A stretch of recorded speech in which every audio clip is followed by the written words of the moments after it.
What's going on, guys? It's Greg here, aka NYPrepper. It is Tuesday, April 2nd, 2024, and I have an emergency alert to share with you guys.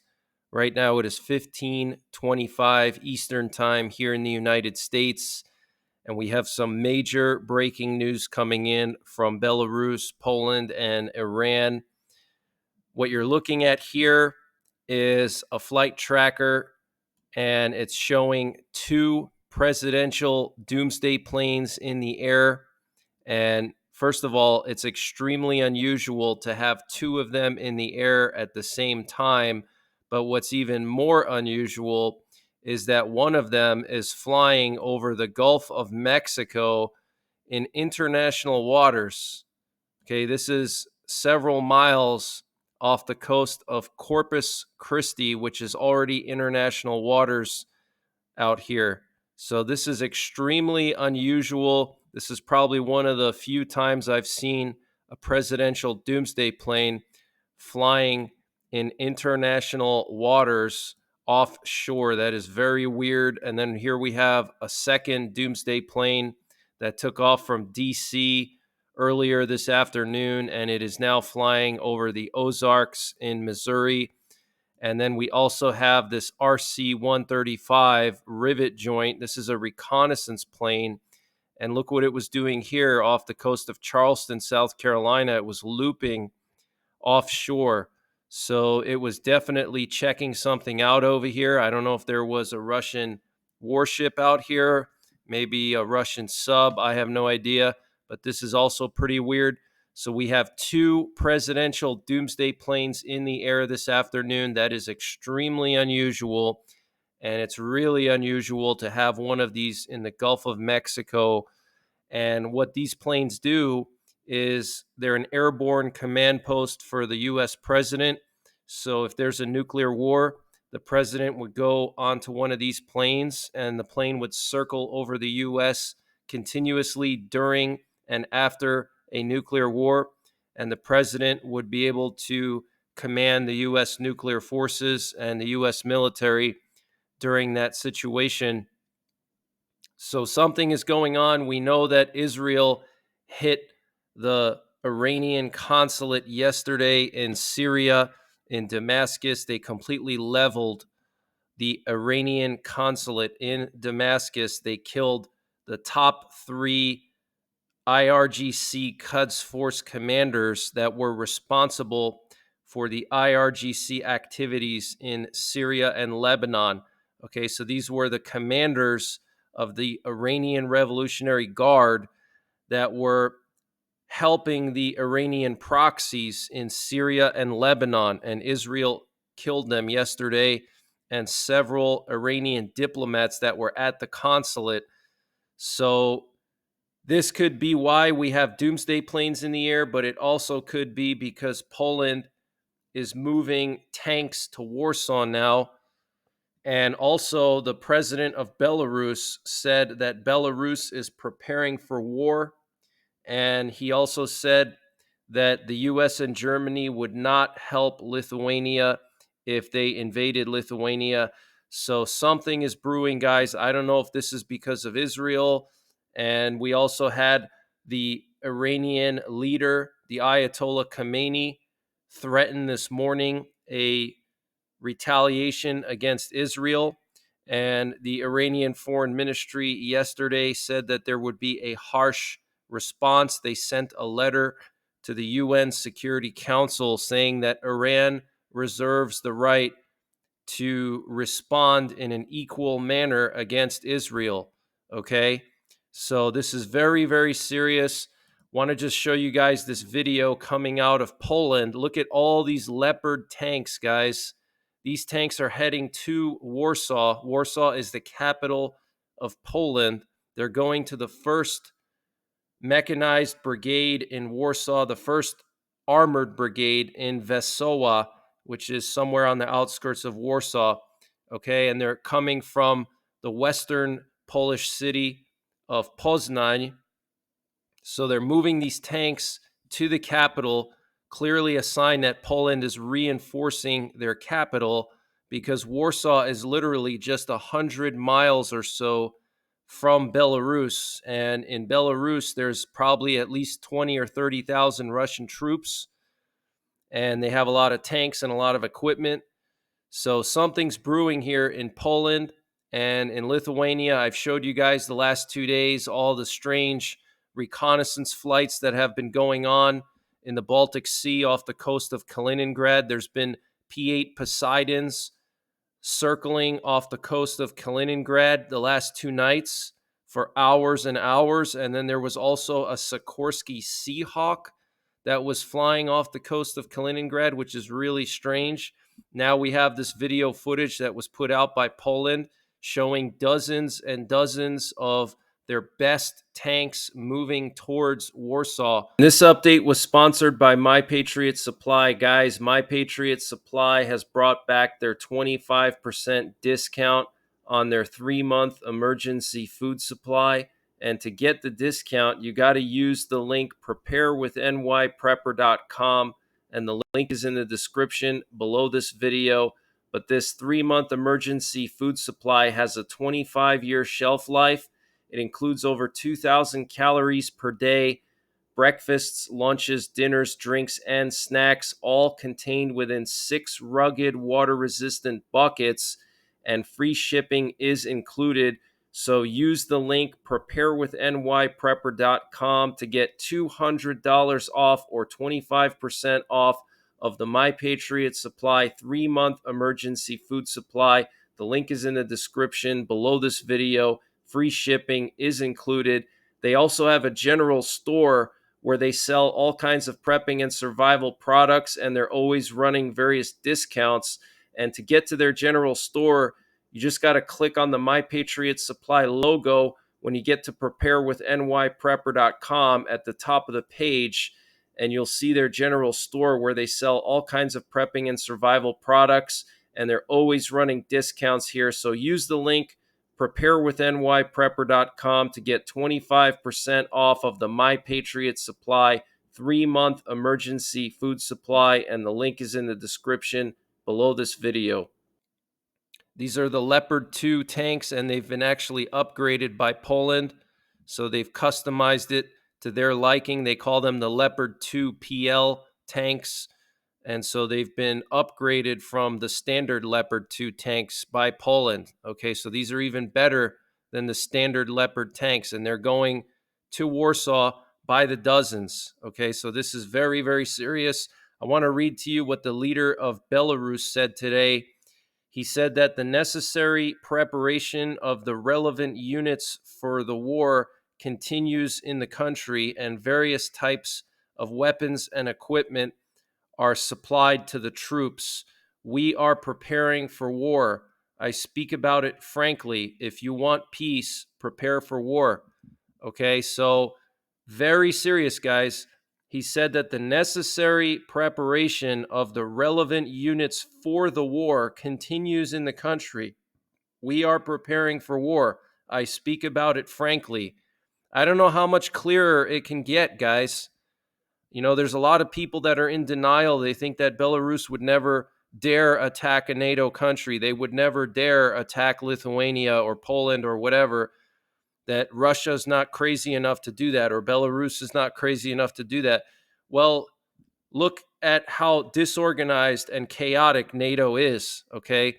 Russia and Belarus have been observing us over the last 2 years, and they've seen how soft we are and how disorganized we are.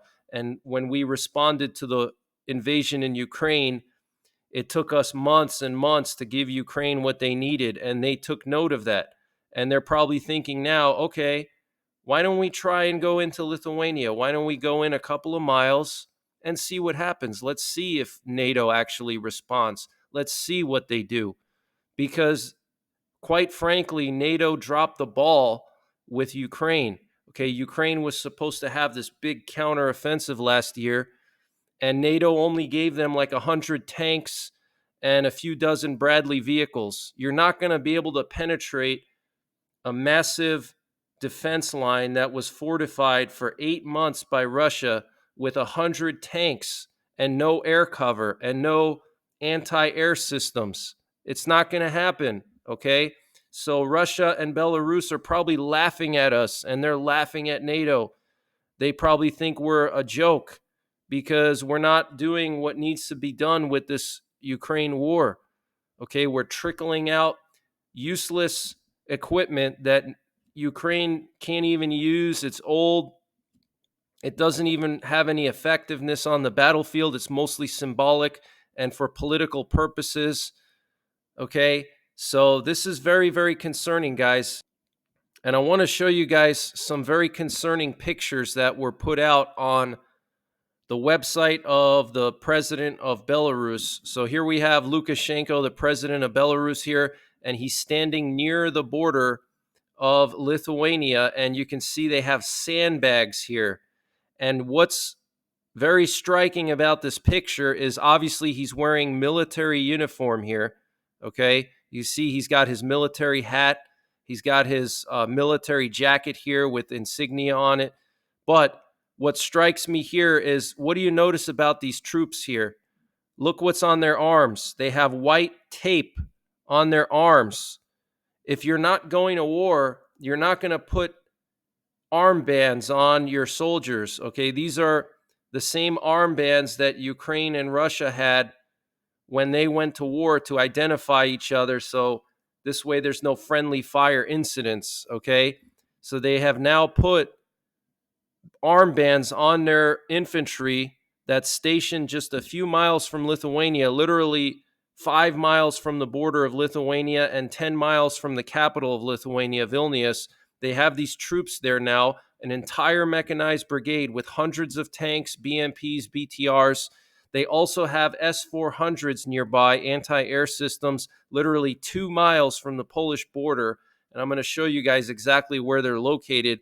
They have S-400 air defense systems literally 2 miles from the Polish border. They have an entire mechanized brigade with hundreds of tanks, BTRs, and BMPs 5 miles from Lithuania.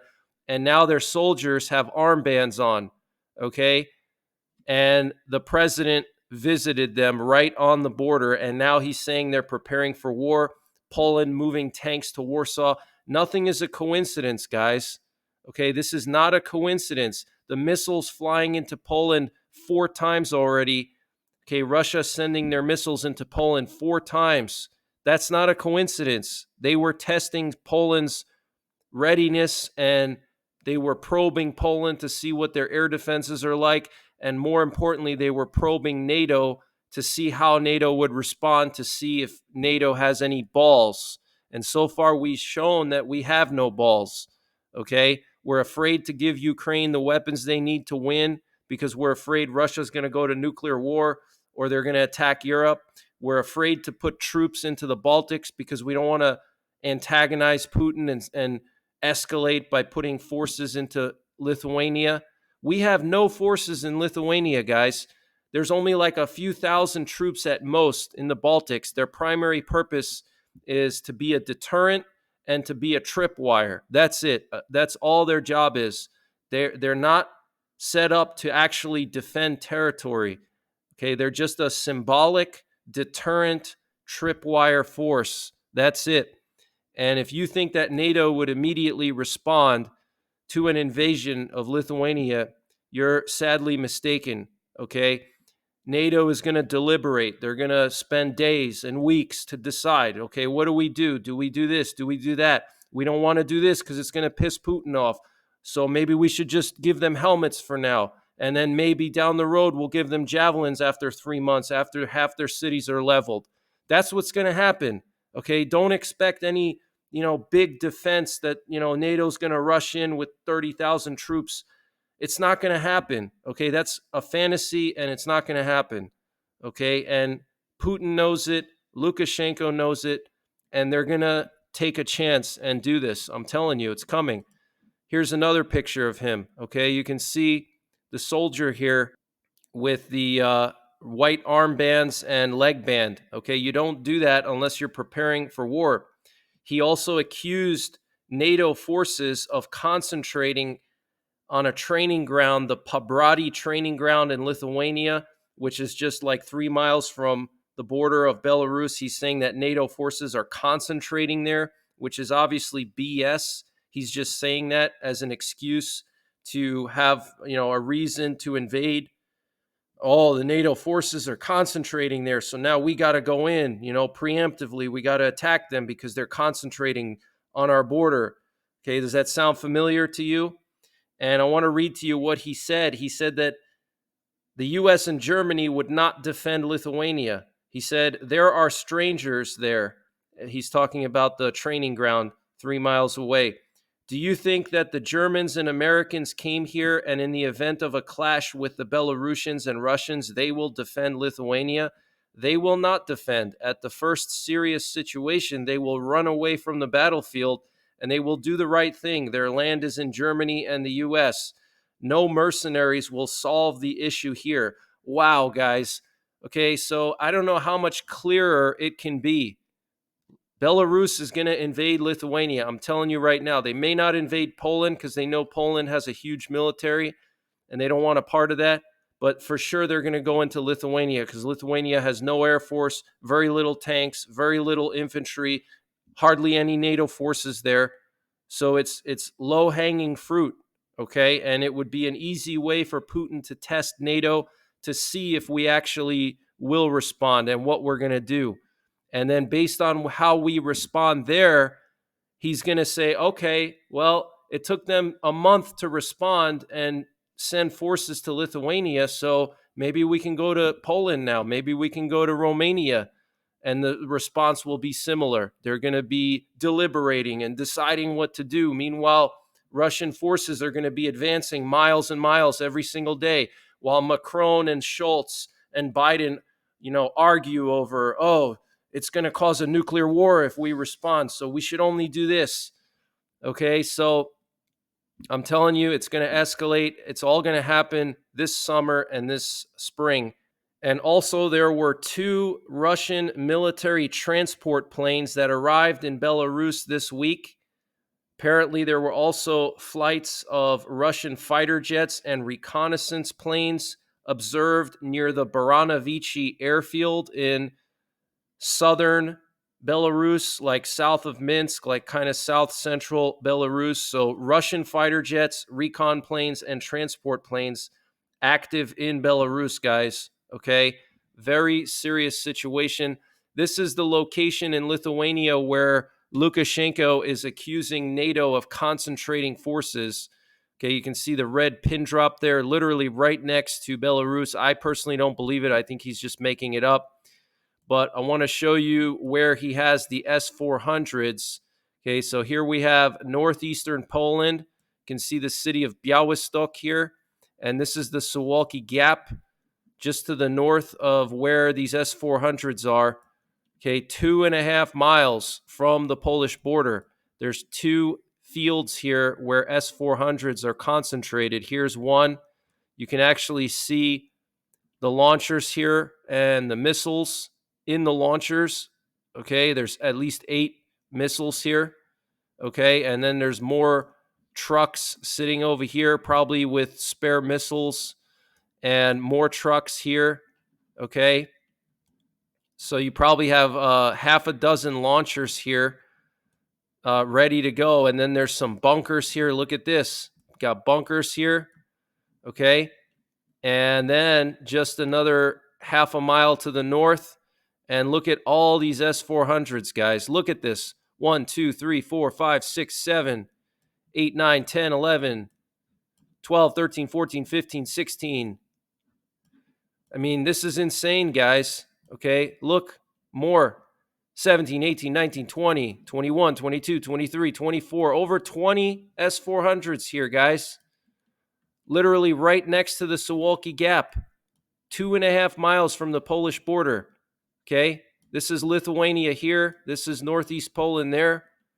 This is very serious, guys. They're going to do it. Okay, I know it sounds crazy, but I'm telling you, they're going to make a move.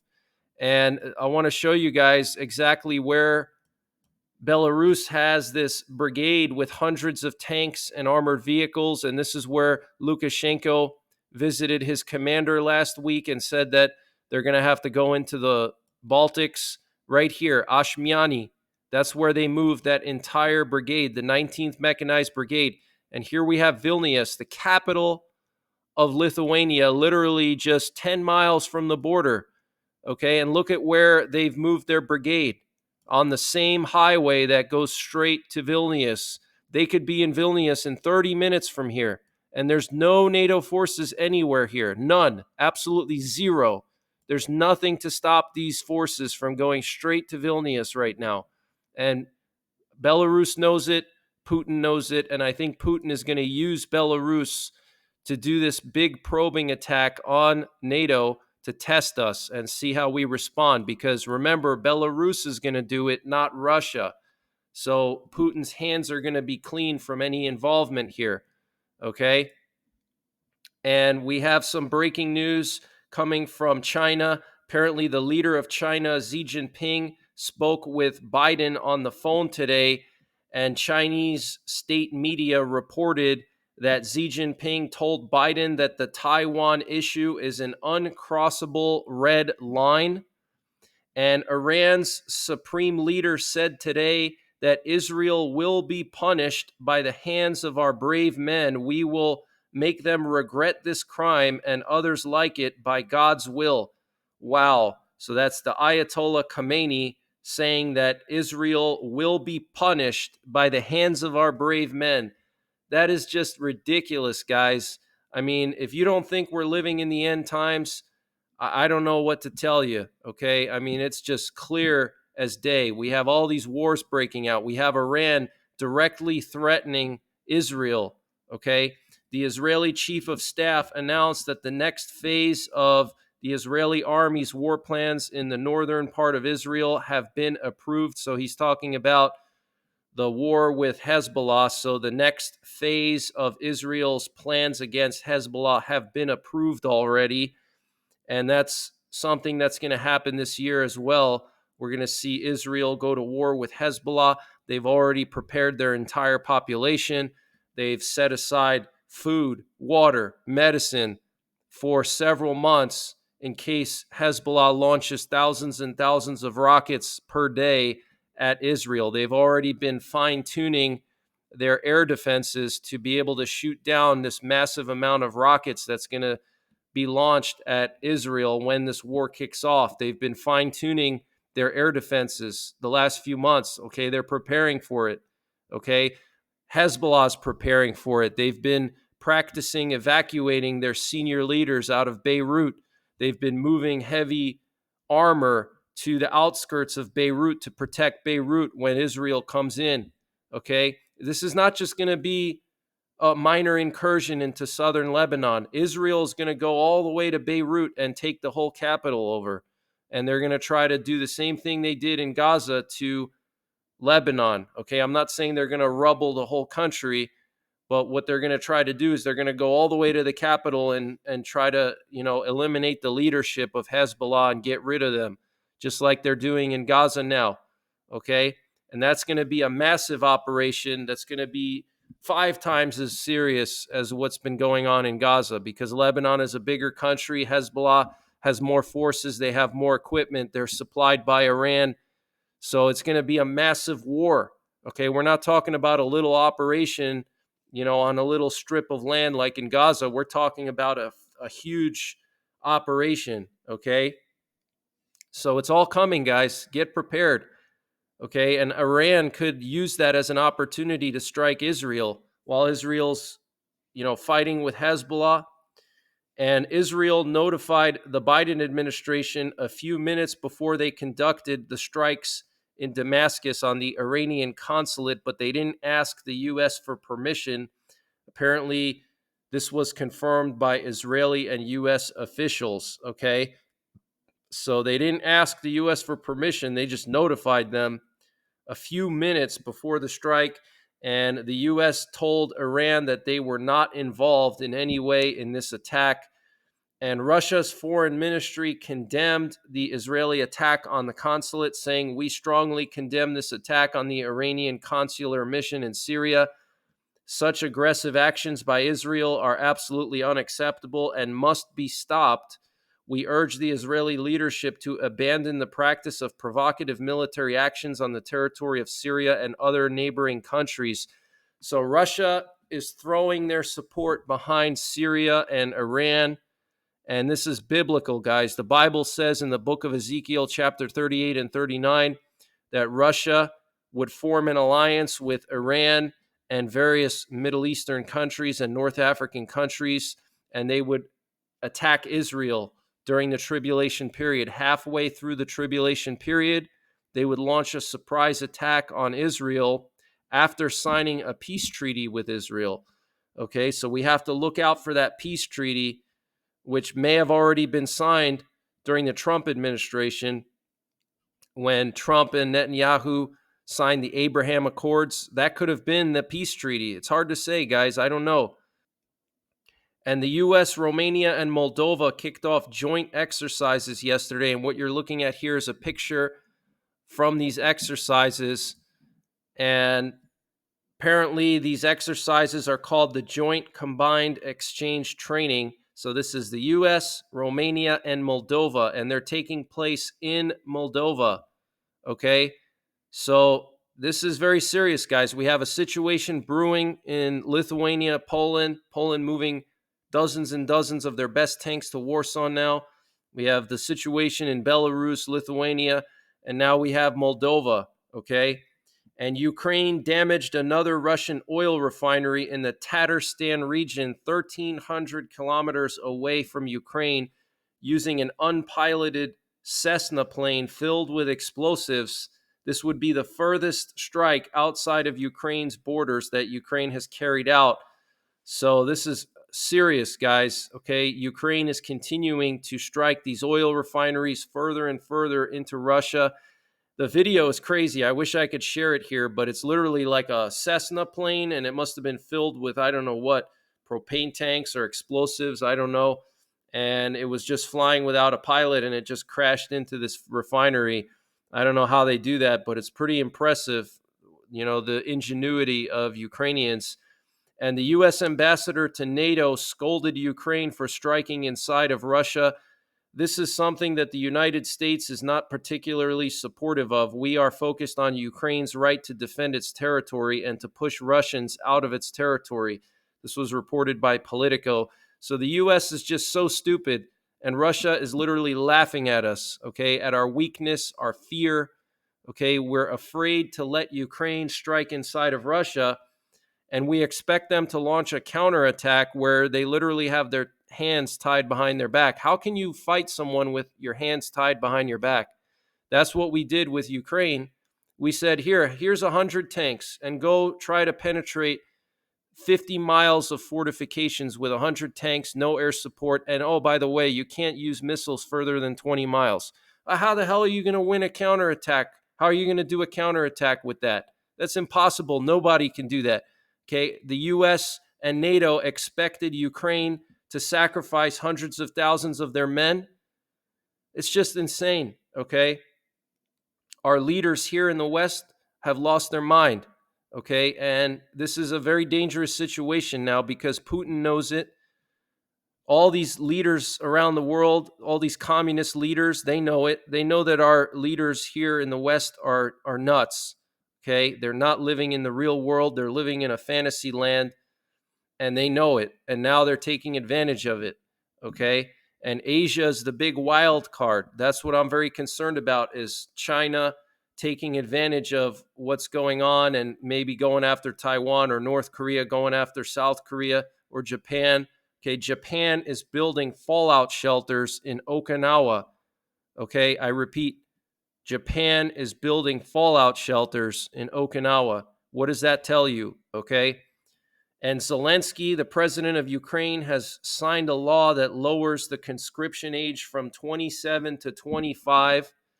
And the U.S. is going to be selling Israel 50 F-15s worth $18 billion. And Russia says that they're working on removing the Taliban from their terrorist list. And the Armenian army is allegedly opening fire on Azerbaijani positions in Nakhchivan. This was reported by the Azerbaijani Ministry of Defense. So we could have another war between Armenia and Azerbaijan. That's another thing we got to worry about. And before I go, I just want to ask you guys a quick favor. If you could help one of our subscribers here, Ingrid. She's a single mom with 2 daughters, and she uses a computer for her job. And one of her daughters accidentally spilled a drink on her computer, and she couldn't work for the last month while she was trying to get a new computer. And she fell behind on her bills and her rent, and she's on the verge of getting evicted. So if you guys could help her out, I would appreciate it. I'm going to leave a link to her GoFundMe in the comments section down below and also in the description down below. And thanks to all the people who have already donated. I really appreciate that. But that's the latest breaking news that I have. Just get prepared. Things are really going to get crazy this year. I'm going to be monitoring all these situations and updating you guys every single day. And I will go live 24/7 if things kick off in Lithuania or in the Middle East. Israel's going to start their Rafah operation soon. I'll be going live when that happens. We have the solar eclipse next Monday. I'll be going live during that. I'm going to try to broadcast the eclipse from my area, which is north central PA. I'm pretty close to the totality path. But other than that, I'll release another update later tonight. So until then, take care, God bless, and don't forget the 3 Ps: prepare, practice, and persevere. Guys, the world is getting crazier by the day. We're on the verge of World War III. The U.S. is drowning in trillions of dollars in debt. Inflation is at an all-time high, and there's no end in sight. So you need to prepare your finances for the future with precious metals. Precious metals are a great way to protect your hard-earned savings and retirement against inflation and the uncertainty of the stock market. Also, precious metals are good to have for the purposes of preparedness, to be able to barter with people for essential supplies if the grid goes down. Every prepper should have at least a small amount of silver coins. The company I trust for my precious metals is Midas Gold Group. Text NYPrepper to 232425 for free information on precious metals. Midas Gold Group is 100% veteran owned and supports veterans through the Wounded Warrior Project. Midas Gold Group will work with you to convert part of your retirement savings into gold or to set up a gold IRA. And unlike many precious metals dealers, Midas Gold Group offers precious metals in small denominations, which is great for preparedness, so you have something tangible to use for bartering when the grid goes down. Precious metals have continuously risen in price over the past 100 years and are considered a safe investment. So text NYPrepper to 232425 for free information and to get started today.